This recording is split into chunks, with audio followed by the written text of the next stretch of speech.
السلام علیکم ورحمۃ اللہ وبرکاتہ۔ ناظرین گرامی، آج کی ویڈیو کا ٹاپک ہے بہنیں ایسی کیوں ہوتی ہیں۔ صبح صبح چائے کی دکان پہ میرا دوست میرے پاس آ کر بیٹھا، مجھ سے سلام کیا، اس کی آنکھوں میں آنسو تھے۔ میرا ہاتھ پکڑا، روتے ہوئے بولا، فارس میں آج خود کو بہت چھوٹا محسوس کر رہا ہوں۔ میں حیران تھا، اس کی کمر پہ تھپکی دی، ارے ایسا کیا ہو گیا میرے شیر کو؟ وہ مجھ سے نظریں نہ ملا رہا تھا، پھر زور زور سے رونے لگا۔ سب لوگ اس کی طرف دیکھنے لگے، میں نے اس کو چپ کروایا۔ ارے پاگل، سب دیکھ رہے ہیں۔ میرے سینے سے لگ گیا۔ روتے ہوئے بولا، فارس بہنیں ایسی کیوں ہوتی ہیں؟ میں سوچ میں گم گیا، کیا ہو گیا، تم کو ایسا کیوں بول رہے ہو؟ کہنے لگا، فارس پتہ ہے بہن کی شادی کو 6 سال ہو گئے ہیں، میں کبھی بھی اس کے گھر نہیں گیا، عید شبرات کبھی بھی نہیں، ابو امی جاتے ہیں۔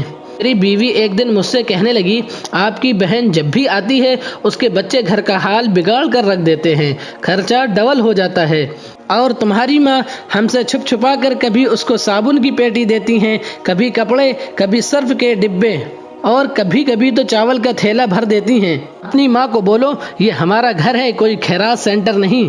فارس، مجھے بہت غصہ آیا، میں مشکل سے اپنا خرچ پورا کر رہا ہوں اور ماں سب کچھ بہن کو دے دیتی ہے۔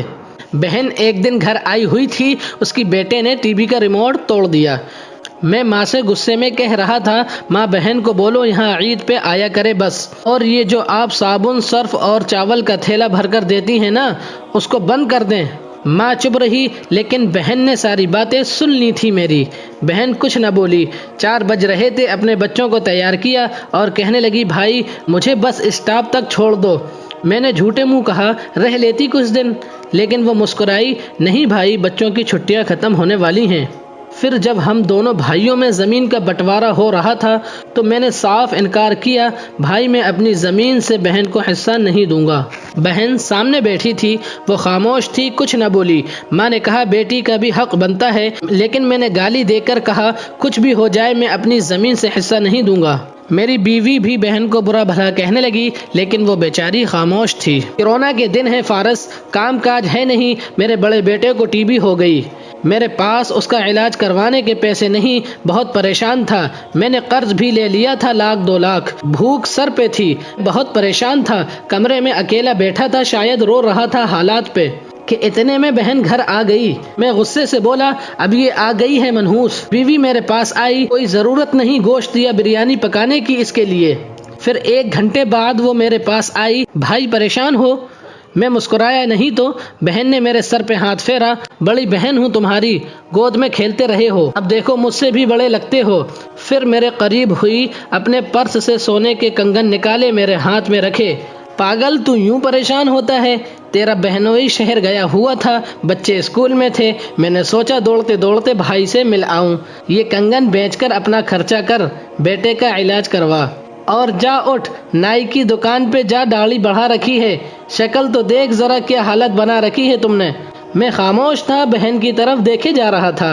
وہ آہستہ سے بولی، کسی کو نہ بتانا کنگن کے بارے میں، تم کو میری قسم ہے۔ میرے ماتھے پہ بوسہ کیا اور 1,000 روپے مجھے دیے، جو 150 کے نوٹ تھے، شاید اس کی جمع پونجی تھی، میرے جیب میں ڈال کر بولی، بچوں کو گوشت لا دینا، پریشان نہ ہوا کر، تیرے بہنوئی کو تنخواہ ملے گی تو آؤں گی پھر جلدی سے۔ اپنا ہاتھ میرے سر پر رکھا، دیکھو ذرا اس نے تو بال سفید کر لیے، اب بازار جاؤ اور داڑھی کو ٹھیک کرواؤ۔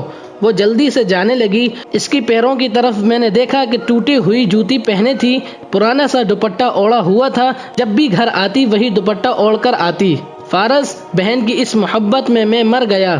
ہم بھائی کتنے مطلب پرست ہوتے ہیں، بہنوں کو پل بھر میں بیگانہ کر دیتے ہیں، اور بہنیں بھائیوں کا ذرا سا دکھ برداشت نہیں کر سکتی۔ وہ ہاتھ میں کنگن پکڑے زور زور سے رو رہا تھا، اس کے ساتھ میری بھی آنکھیں نم تھیں۔